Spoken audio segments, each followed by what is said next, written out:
सुनीता,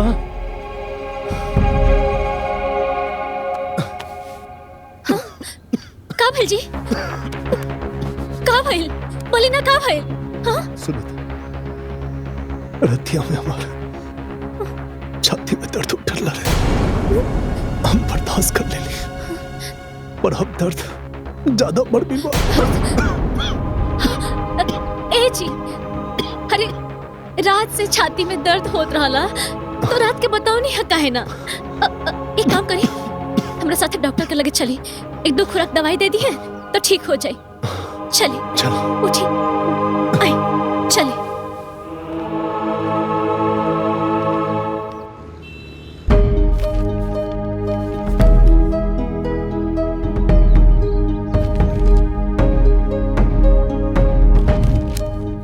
देखिए, आपकी ECG report ठीक नहीं है।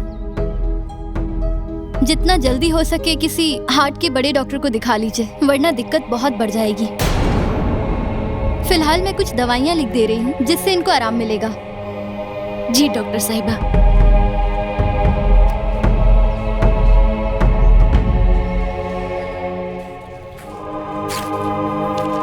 मेडिकल पे जाके दवा ले लीजिए। जी नमस्ते। भैया, ये दवाई निकाल दे।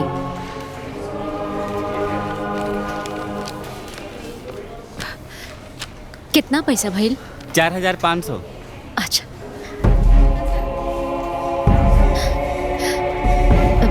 भैया एमे 300 रुपया कम बाटे, बाद में आके दे दी। देखी मैडम, उधारी देहल तो मना बा हमनी के, अगला बार रहिया तो दे दी है। ठीक बा भैया। ठीक बा। ए जी चलो। हाँ चलो।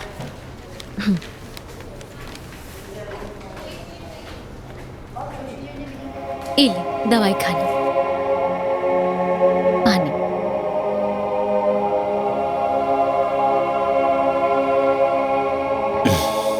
अब आराम करें। ए जी, रमेश से फोन करके बात करी का कि रवा के कोनो बड़ अस्पताल में दिखा देस। सुनीता, इतना सब कुछ हो गया, ओकरा बात भी तो के उन्हीं लोगन पर विश्वास है। ठीक बा, अगर तोहर मन करत बा तो हम फोन लगा के दे देते हैं, पर हमके पक्का यकीन है वो फोन ना उठाइए जा।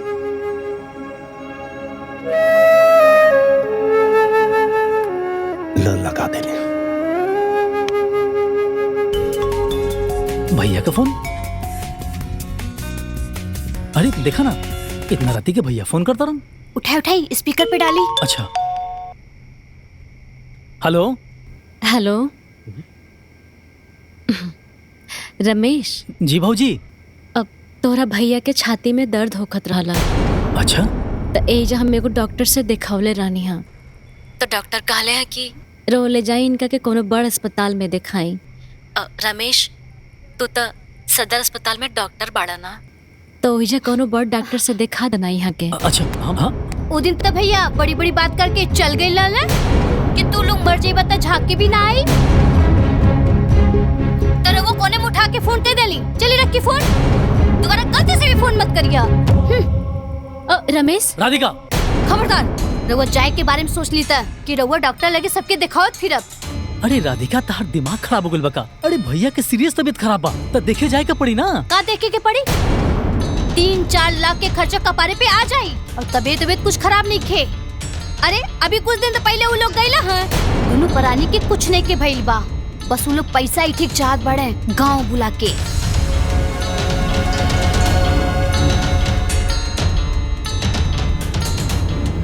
तो ठीक है, कहा करो। हे जी, रो घबराए मत, कुछ ना हुई। चाचा जी। ए कमलेश भाई, ये मर्दे तहार तबीयत तो ढेर खराब लगाता हो। ए चाचा जी, देखी नहीं है क्या, पता नहीं है कि क्या हो गया। आप घबराई जिन, हम डॉक्टर के बुलावता नहीं। सुनीता, हमरा के कुछ ठीक नहीं के लागत ना, ऐसे मत बोली। मन बहुत घबराता। सुनीता सुन, बोली। तने बच्चों लोगन के फोन करता ना। हाँ। उन्हीं लोगों के देखे का बहुत बहुत जी करा था। ए जी रो घबराई मत, हम फोन मिलाओ। हाँ मिलाई फोन मिलाई।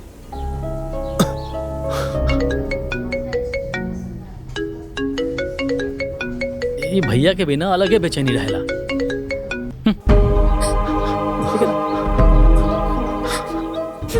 कहा भाई फोन ना उठाओ ले रमेश।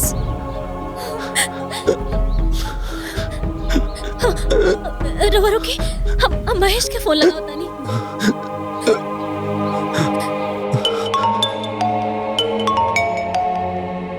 ई भैया भौजी के भी कोनो काम ना रहा। जब देखा तब खाली मुंह उठाई के फोन कह दे बनी। अब कंपनी के काम से लखनऊ जात बनी, अबे फोन उठा ले तो दिमाग खराब हो जाएगी। हे भगवान, फोन उठा ला महेश, फोन उठा ला।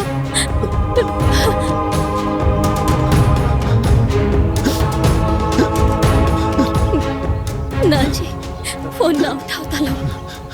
ए मर्दे कैसन भाई बारन सा तुहार, ए टाइम पर सब फोन ना उठाओ तारन सा। देख कार्रवाई सन भाई पर। रो घबराई मत, हम दोबारा लगाओ तानी। Ward number 3। ठीक है सर।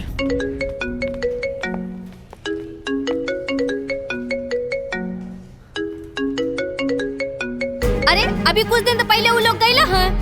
दोनों परानी के कुछ नहीं के भइल बा, बस वो लोग पैसा ही ठीक चाहत बड़े। जरूर भैया, पैसा खातिर फोन कइले होइया।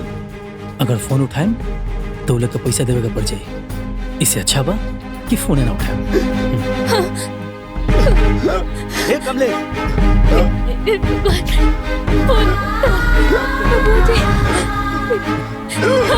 जी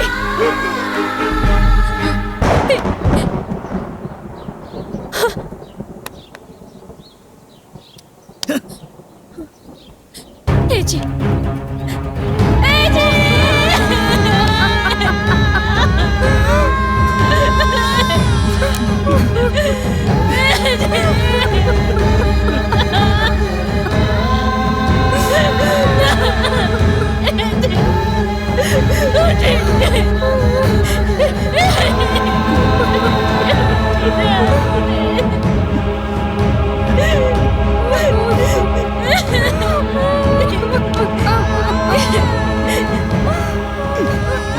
छोड़ के आगे चल गई। अब हम की कर सहारे चुप हो जा बहन, चुप हो जा। दुनिया के दस्तूर के उन्हें क्या बदल सकत। जे दुनिया में आयल बा ओकरा चाहे के बा। भाई लोग खातिर तड़पत तड़पत ये के मर गई नहीं आता। गीता, अरे अब तो दोनों जन के फोन कर दा कि कमलेश हमने के छोड़ के चल गए।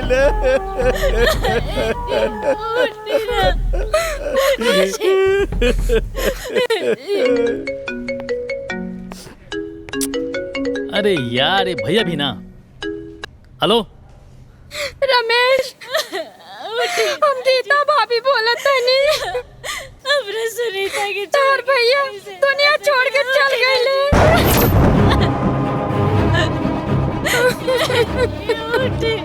भाभी, हम आओ तनी।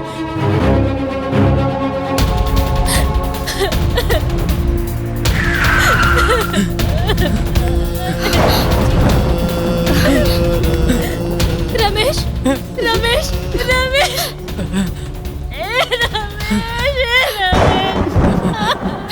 रमेश, अरे देखना भैया चल गए छोड़ के।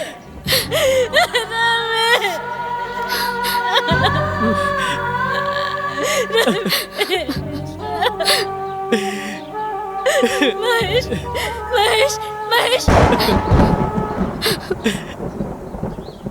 महेश, महेश कहाँ बा? बोल ना। महेश ना आयल? ना वो डायल।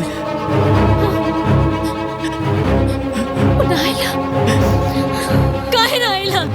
भाऊजी, वो ऑफिस के काम से बाहर गेल बा। बाहर गइल बा? भैया के अंतिम संस्कार से भी ज्यादा कोनो जरूरी काम बा। हम आइल बनी नु भैया के अंतिम संस्कार करे थी।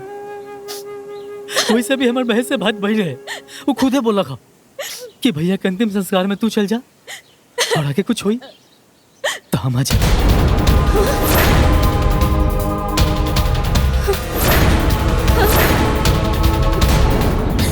तोहनी लोग कहल का चाहत बड़ा कि भैया मरल बड़े तो भैया के अंतिम संस्कार में तू आईबा और तुम्हार भौजी मर जाई तो वो आई तो कह दो से क्यों यहाँ ना आई। रोवा चाहत खबर नहीं हमको समझ में नहीं क्या ये सब गाँव वालन के सामने तमाशा खड़ा मत करी। अरे तमाशा गांव वालन के सामने हम तमाशा करता नहीं। अरे यही से तो भैया एक घर की इज्जत बचावे खातिर अपन जान दे देले और तू कहत रे कि हम तमाशा करता नहीं। अरे तोनके कौन माटी के बनल बड़ा सर रे, कौन माटी के हम समझ भी ना पौनी समझ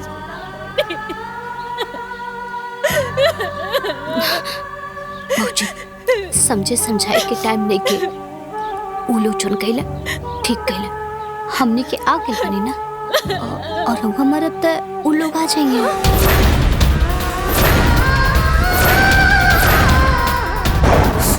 कितना गिरल औरत पिया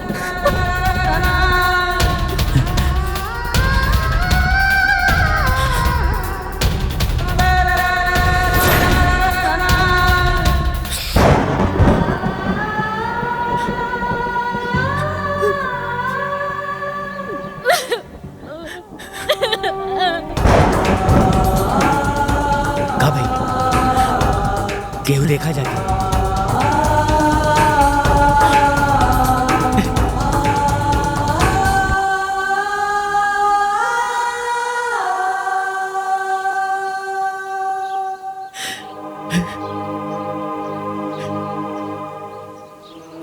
ए बाबू तोरा भैया के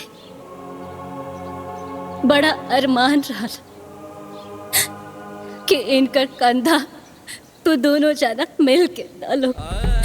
बाकी तू लोग पहले ही से तय कर ले बड़ा कि तू भैया के कंधा देबो और महेश हमके कंधा दी। तो फोन करके महेश के बता दे कि अब ओकर भौजी ये दुनिया छोड़ के जाता रही। फोन कर फोन ओकरा के।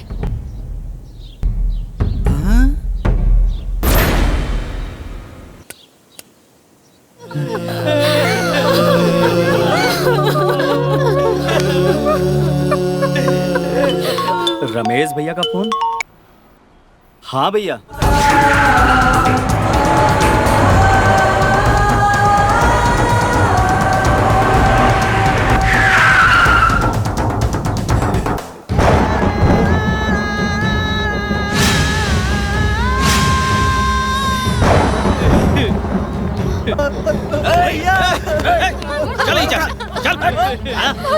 कैसन भैया हमार भैया कैसन भैया खबरदार क्या कमलेश और सुनीता के हाथ लगैला था। देख ला तोरे भाई भौजाई के हम गांव वाले कमलेश और सुनीता के लाश के छुए ना देली किनारे बैठौले हैं। भैया तोहन लगन के हराम खोरी ये पूरे गांव वालन के पता चल चुकल बा। और भैया और भौजी के मौत के जिम्मेदार तू दोनों भाई बाड़ा सन। भाई भौजाई की गलती यह रहे ना कि अपने भूखे पेट रह के भी तारा के खाना खिलावत रहे। अपना फाटल कपड़ा पहने बाकी तोह लोगन के नया कपड़ा पहनावत रहे। मातारी बाप जैसन पलले पुसले पढ़ौले लिखौले डॉक्टर इंजीनियर बनौले और तोहनी के ई सिला देहलो। अरे औलाद की तरह तू दोनों के पल्ले रहले ई लोग और तू दोनों का कइला छोड़ देला ऐसे ही दुश्मन की तरह मरे खातिर। अगर ऐसे भाई होके ना तब भगवान से हमारे को प्रार्थना बा हे भगवान ऐसन भाई केहू के ना दे। नहीं चाचा केकरो ना दे ऐसन भाई। भगवान से ना प्रार्थना करम तारा जैसन देवर ना ऐसन भौजाई के ना मिले। अरे तू लोग के परवरिश खातिर सुनीता घर घर में झूठ बर्तन माचस धोस कि तू लोग के प्यार में कोनो कमी ना रहे। आपन औलाद पैदा ना कैली, कोक रहते में बाज हो गईली। और रमेश, तू वक्त रहते अपना भैया के डॉक्टर से इलाज करा देले रहता ना, ताना अपन फर्ज निभा देले रहता ना, आज तार भैया जिंदा रहते। महेश, भौजी के कहला पे भैया ता ना रहले, तू आ जाता ना तो तार भौजी जहर पी के ना मरती। अरे मेरे के चक्कर में ना देवी जैसन भौजी, भगवान जैसन भैया के तू लोग खत्म कर देना, लोग मुआ देना लोग।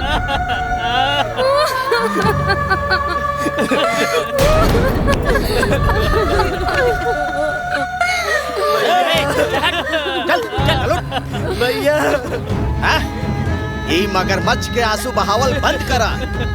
दो लोग भाई या देवर के फर्ज ना निभौला ना तो हमनी के भी तहन लोगन के अंतिम संस्कार के फर्ज ना निभावे दे। तहन लोग कान खोल के सुन ला, हम गांव वाले ये पति पत्नी के अंतिम संस्कार मिल के कही जाए, मिल के कही जाए, मिल के कही जाए।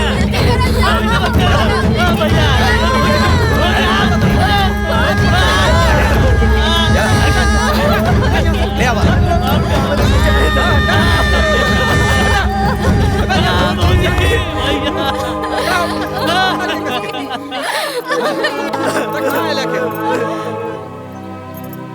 फूल के बदले फूल मिली, ई सोचेला इंसान,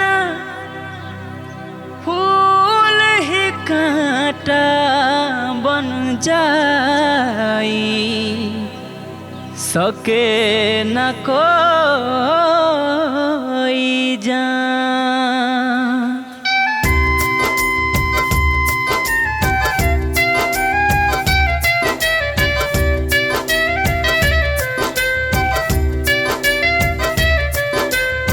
रहे वाला धरती पाई दृश्य देख बिलखात बा, रहे वाला धरती पाई दृश्य देख बिलखात बा, रोवे वाला रोवाता जाए वाला जात बा, रोवे वाला रोवाता जाए वाला जात बा।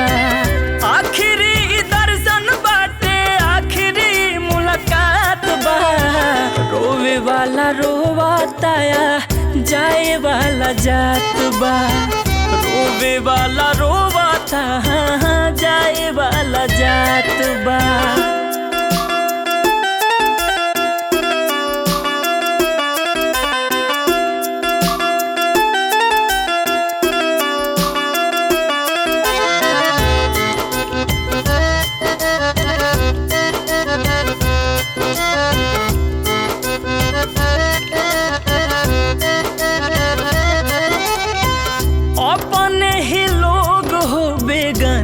होला जहिया जियते मौतिया हो मिल जाला तहिया,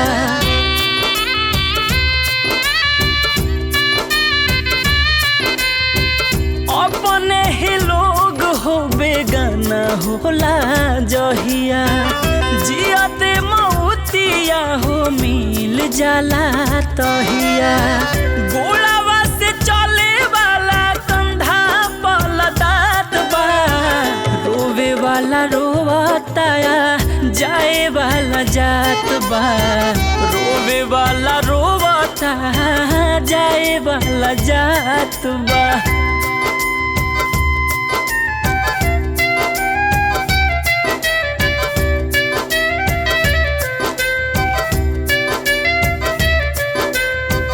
जेकी पहिरवले अपने लोग के बासनवा, ओकरा के मिलल खाली गज भर कफनवा,